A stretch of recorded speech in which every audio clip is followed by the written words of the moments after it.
joining us today. We are about to get started, so welcome, Tim Harmon. Hello, and thanks for joining today's webinar, Uplift Your Customers' Engagement. You know, customer loyalty programs are prolific today, right? Customers carry around more than a dozen loyalty program cards in their wallets, or of course, if they're more modern, they're carrying them on their smartphones today, right? But the reality is that too many customer loyalty programs are limited in how customers can, how should I say this, in how customers can express their loyalty. You see, most customers are one-dimensional. Customers are typically recognized or rewarded for how much they purchase, their total purchase volume, if you will. This webinar will explore the potential for growing your customer loyalty program, indeed, your customer's loyalty itself, by giving customers a voice in how they value their business with you. So I'm Tim Harmon. In addition to my role as marketing for Fielo, I was also an industry analyst with Forrester Research for 10 years, where I headed up Forrester's global channel research practice, and also with New Voce, where I carried on my research into buyer and seller dynamics. And I'm joined today by my colleague Hussaini Razawala, whose experience is not only broad. You can see he's the head of North America and EMEA for Europe, but his experience runs deep as well. So Hussaini knows the ins and outs of customer experience. And I don't mean just Fielo's customers. He understands the customer experience dynamics of our customers' customers. So thanks for joining me and helping me out today, Hussaini. Thank you, Tim. Good to be here. Yeah. So today, Hussaini and I are going to talk about essentially three things. We'll cover today the notion of putting the power of your customer loyalty program into customers' hands, like I said. Specifically, we're going to talk about customer choice, giving customers multiple ways to prove their value to you. For example, how often they purchase, how lately they purchased, their average purchase transaction size, etc. Second, we are going to talk about the notion of gamification. That is, how to build game mechanics into your customer loyalty program for higher participation and higher energy. And thirdly, I'll talk about a concept called behavioral loyalty, which has to do with rewarding customers for behaviors above and beyond their purchases. So think about all the ways that customers engage with you besides just buying from you, and we'll hone in on that topic towards the end.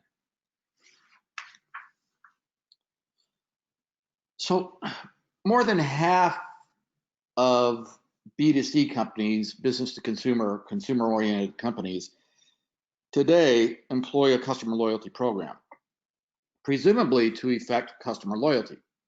Somewhat ironic because industry research shows that, in fact, the vast majority of these customer loyalty programs do very little to engender or enhance customer loyalty.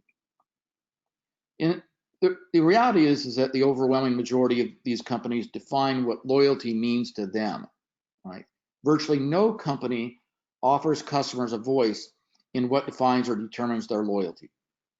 As a customer myself, I oftentimes find myself thinking, wow, I do all these things. I not only buy stuff, but I buy extra warranties or add-ons. I choose that company's business or to do business with that company when it's time for me to buy. In fact, I don't go to competitors. I advocate for that business. I offer input and feedback for improving some aspect of that business, etc. Yet the only thing that I'm typically recognized for is how much I buy. It seems like these companies don't care about me as a customer. They really only care about me as a dollar sign. So let's walk through some of the typical customer loyalty program models out there today.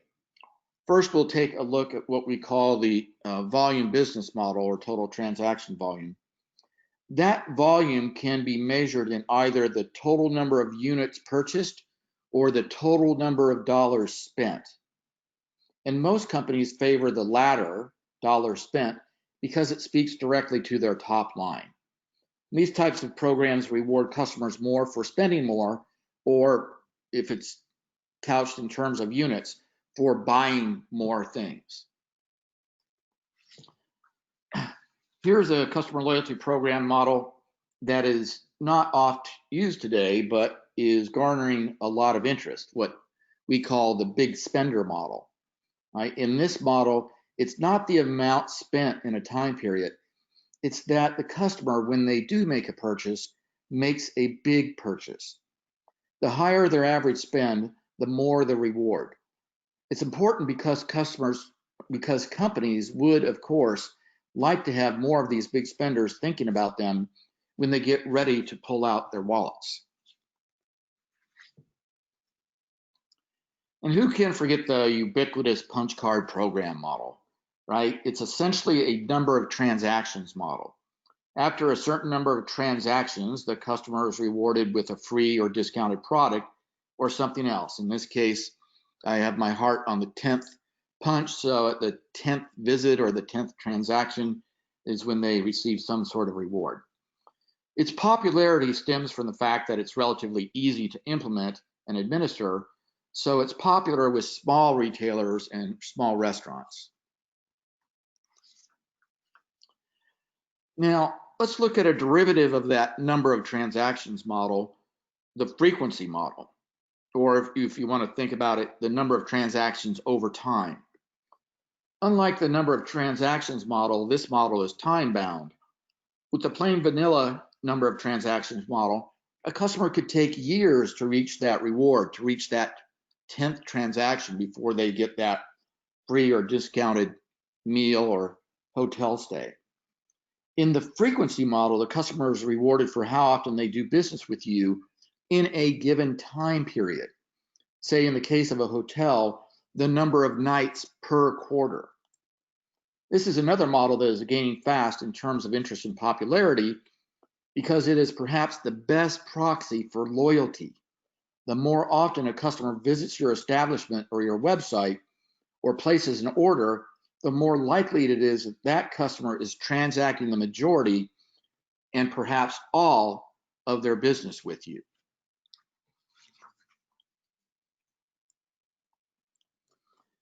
And interesting and popular, or at least growing in popularity, as some of these models might be, the fact remains that they are each one-dimensional models.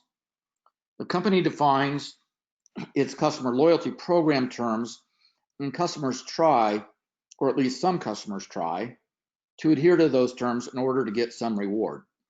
Of course, one of the problems is that there is no universal standard for customer loyalty performance measurement. Some companies employ volume, so the amount of things that you buy, others frequency, so how often you transact, and yet others may use some other metric entirely. And customers have to remember all of the different ways across all of their stores, restaurants, hotels, airlines, gas stations, etc., that they should be conducting their business. And a universal standard, even if it could be affected, might not be a good thing anyway. After all, customers need the ability to differentiate, to stand out. But there is another way. Give customers choice, i.e., give them options in how they do business with you for earning points or rewards for that business. After all, this is the day and age of customer experience, right? Companies need to put their money, or in this case, their customer loyalty programs, where their mouths are. Here's a simple example. You give customers 3 paths to earning points: total spend, average purchase transaction size, and frequency. Put the power in their hands. Let them decide and determine how they want to demonstrate what they perceive to be the value of their relationship with you. For some, it may be any one of these 3 business engagement factors. For others, it might be 2. And yet for others, they may want to push the relationship on envelope with you on all 3.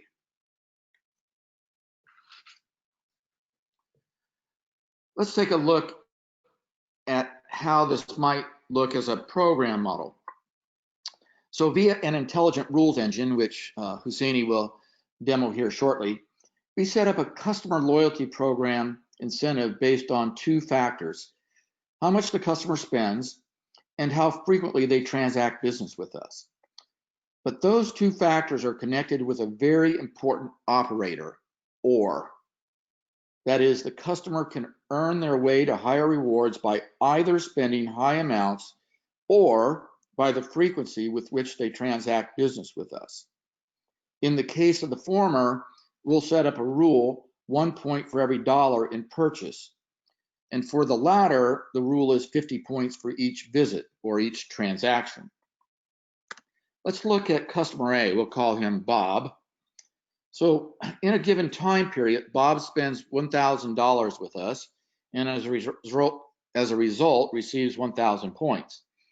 He actually does this over 2 transactions, for which he receives 100 points additional. So that's a total of 1,100 points. Now let's look at customer B. We'll call her Mary. So in that same time period, Mary spends only $600, but it's spread over 10 transactions. So she earns 600 points for spend and 500 points for frequency, for a total of 1,100 points. Ironically, that's the same number of points that Bob earned, but the 2 customers took 2 very different paths in achieving the same level of reward, recognition, and relationship with us. They essentially chose 2 different ways to express how they wanted their business valued by us to them. So with that, let me turn it over to Husseini, who's going to give you some interesting issues to think about with respect to gamification. Thanks, Tim. So, some companies employ a customer loyalty program strategy which can be deemed one and done.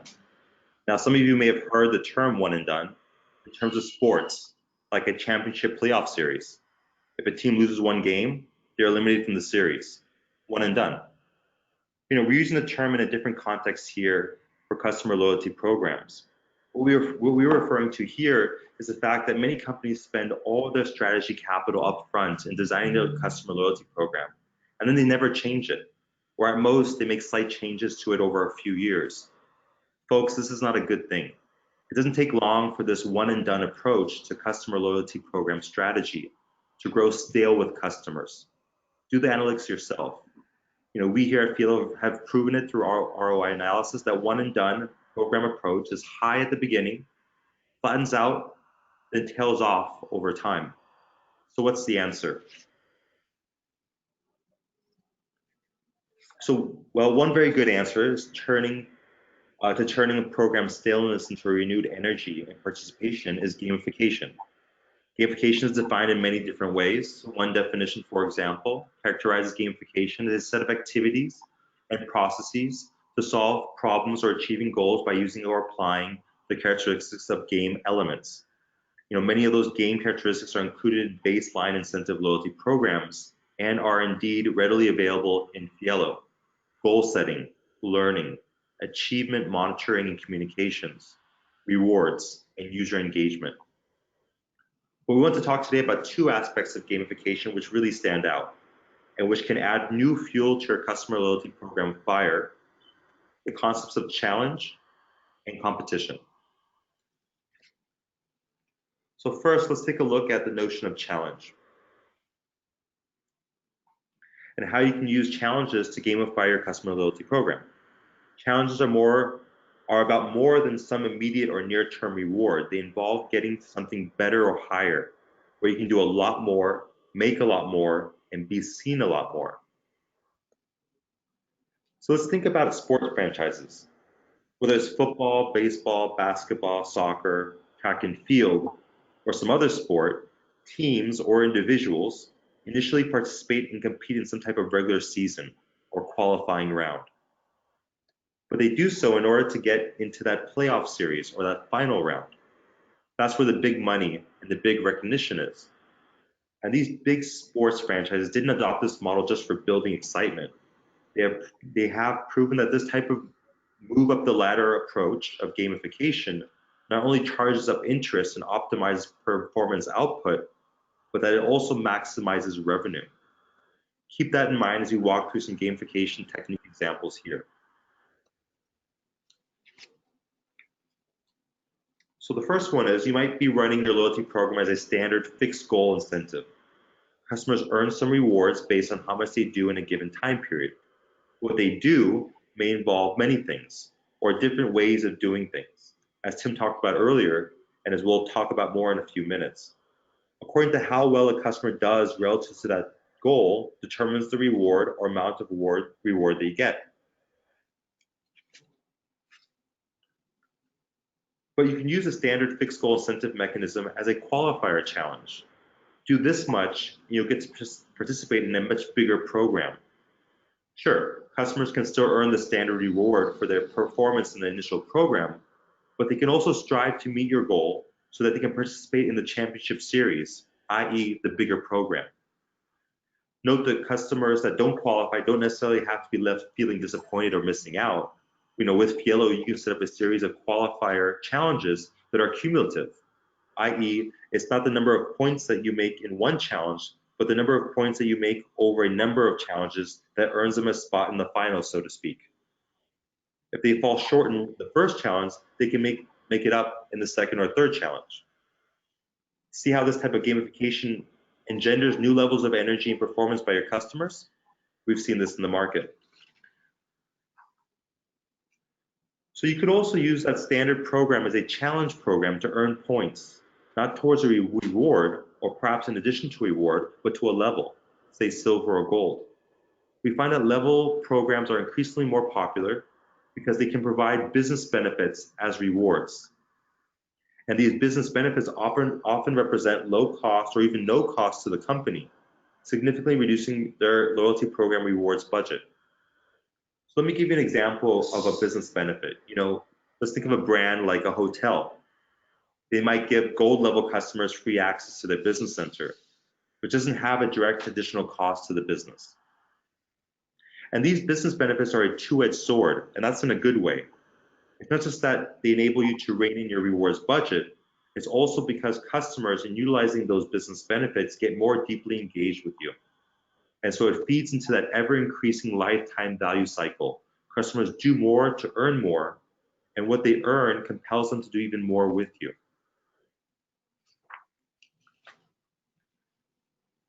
Okay, so let's talk about that other outstanding aspect of gamification, competition. The competition can be a great motivator for higher participation and performance in your customer loyalty program, if implemented properly. What you don't want to do is set up one universal competition, that is unless you have a handful of customers, because while competition can be a good thing, competition among thousands or millions can have the opposite effect. It can dishearten all but a few. So you want to apply what we call segments and benchmarks for your competition incentives. Let me explain this. So with Fielo, you can define segments of your customer population. So you don't have customers competing against every other customer, but against other customers that have a similar profile. Segments can be based on any combination of geographical location, demographics, household income, level, engagement history, or dozens of other customer attributes and characteristics. So you're in essence pitting each customer against a small group of their peers. You can also set up competitions using time as a benchmark. In essence, a stopwatch race, where customers get more rewards the faster or sooner they achieve a target or goal. And you can even set up a competition for a customer against themselves. You can use past performance or achievement as a benchmark for them to surpass. Options are a good thing, of course. You can roll out different forms of competition over time. Doing so will drive interest levels and participation even higher. Over to you, Tim.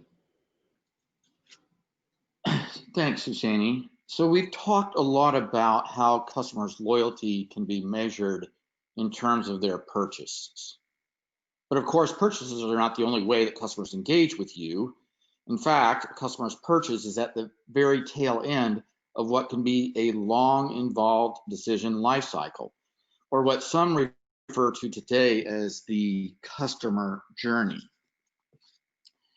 And customer journeys are involved and oftentimes get ignored or go ignored in terms of customer loyalty program.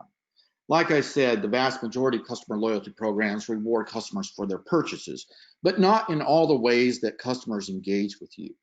Just think about some examples in terms of the pre-purchase relationship, where in terms of awareness, the customer is actually giving them permission for you to send them marketing information about your products. That they are perhaps learning, making active effort to learn more about your products by consuming your videos or other learning materials that you might have on your website or in your brochures or other media.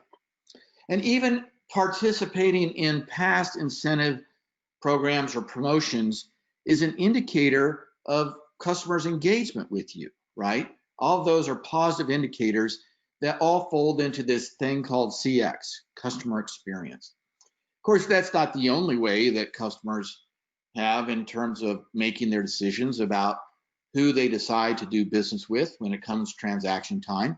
They also depend on referrals and word of mouth, right? So a lot is involved in the, like I said, in the customer decision lifecycle or the customer journey ahead of the purchase that oftentimes gets ignored. And now consider post-purchase, right? Because there's a customer experience factor there as well. How well did they like your product? How easy was it to set up or install or to learn or understand? Did they utilize customer support? And if they did, how often? Or what was their satisfaction level in resolving their issues or answering their questions?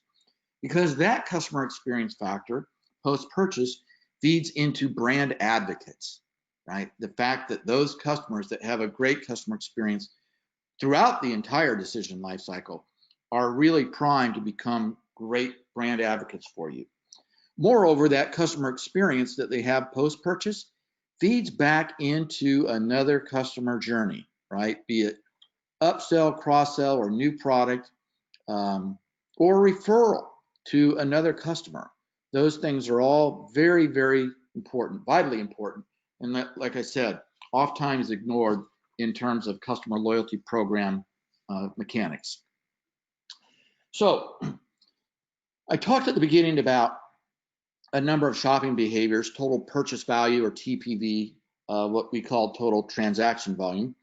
I talked about average transaction size, that big spender persona, right? And I talked about frequency, the fact that over a period of time, it matters how often a customer visits your store or your restaurant or stays at your hotel or orders product or anything that you want to deem as important in terms of that relationship, in terms of the number of times they do it. And I mentioned that frequency is really, really important because it's a great proxy for customer loyalty. So, but it doesn't end there. There's lots of other examples that we can bring to bear that our customers implement in Fielo, right? Let me give you just some examples of those. Largest transaction. So interesting that we have one customer that that allocates the amount of points or the value of reward based on the first largest transaction in a time period, the second largest transaction or purchase, the third largest purchase, fourth, and so on and so forth, right? So they will, value the larger transaction that way. It's another way of kind of valuing that big spender persona, but using a different incentive model to do so, which in Fielo you have the flexibility to do. Recency, that's oftentimes important. I sometimes hear from businesses that they say, we think we have really good customers, but we are concerned that some of our most loyal customers, or who we consider to be our most loyal customers, or at least our most important customers, haven't done any business with us in the last quarter, or maybe in the last year, or in the last 2 years, whatever their time frame. And so you can implement, recency into your incentive program that falls under your loyalty program model. Shopping cart abandonment. So we know this often happens.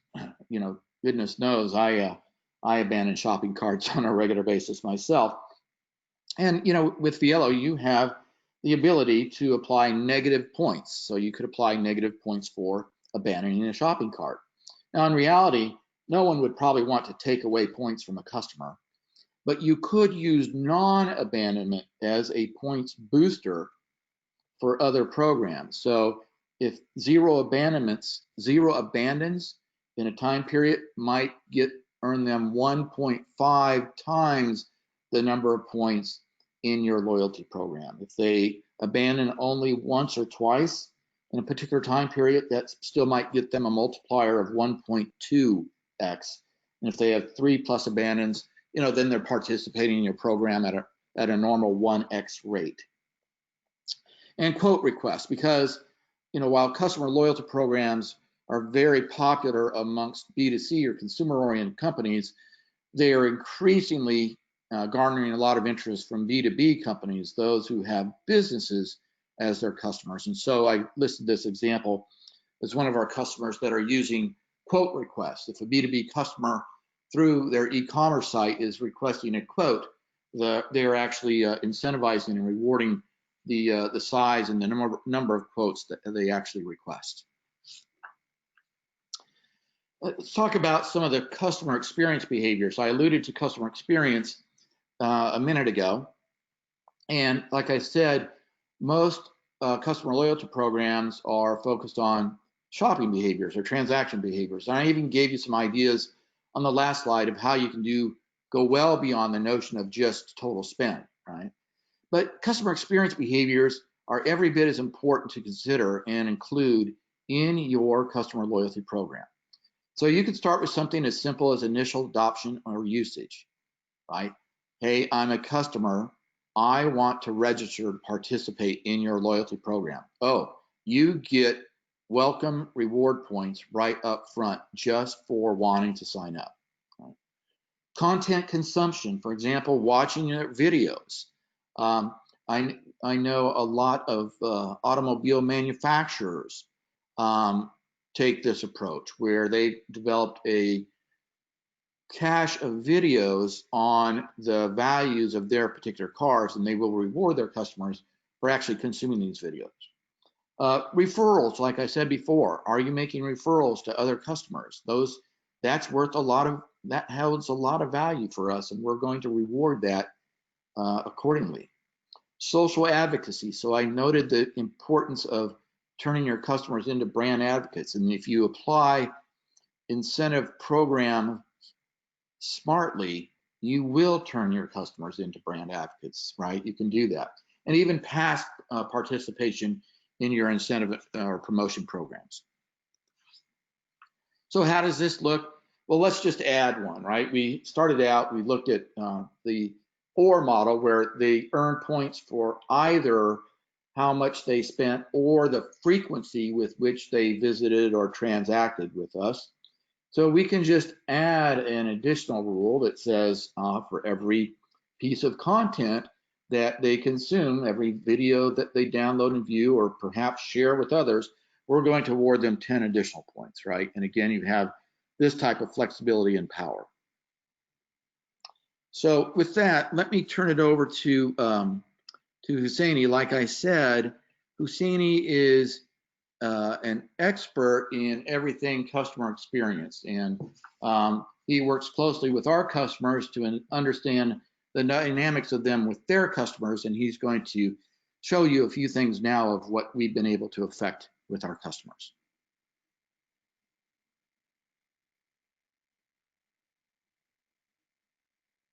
Thank you, Tim.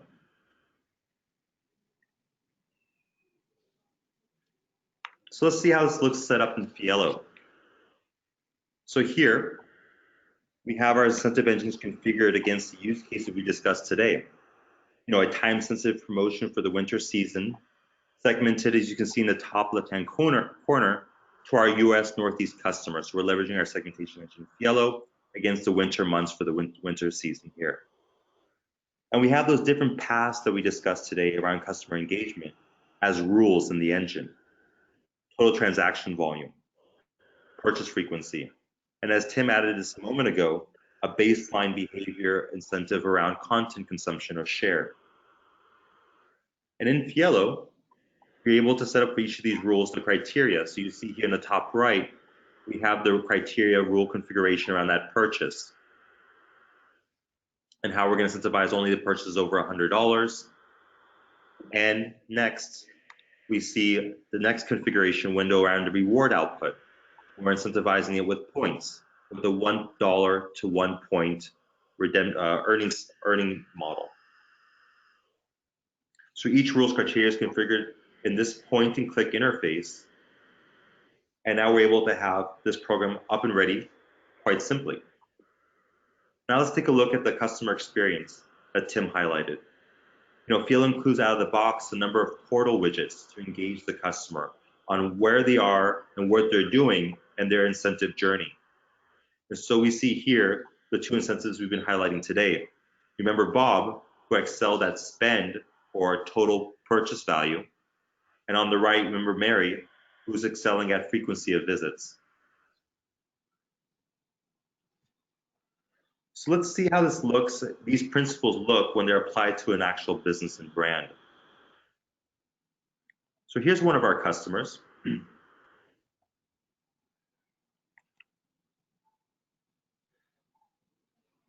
Oh, here we go. So here's one of our customers, Country Road, a leading retailer in Asia Pacific, based in Australia. They have hundreds of stores and online e-commerce with an award-winning loyalty program of several million members. So let me go ahead and click on how this program looks on their e-commerce. So what we see here is that they have a spend and earn approach to vouchers, and they provide different vouchers at different levels of spend.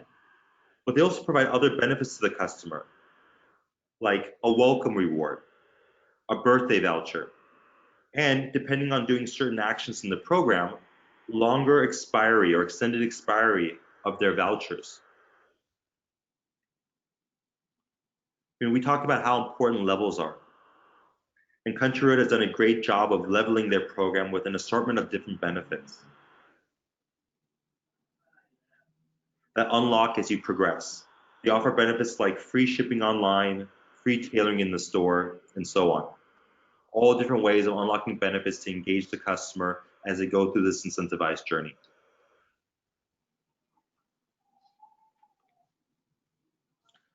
So Tim, why don't we summarize?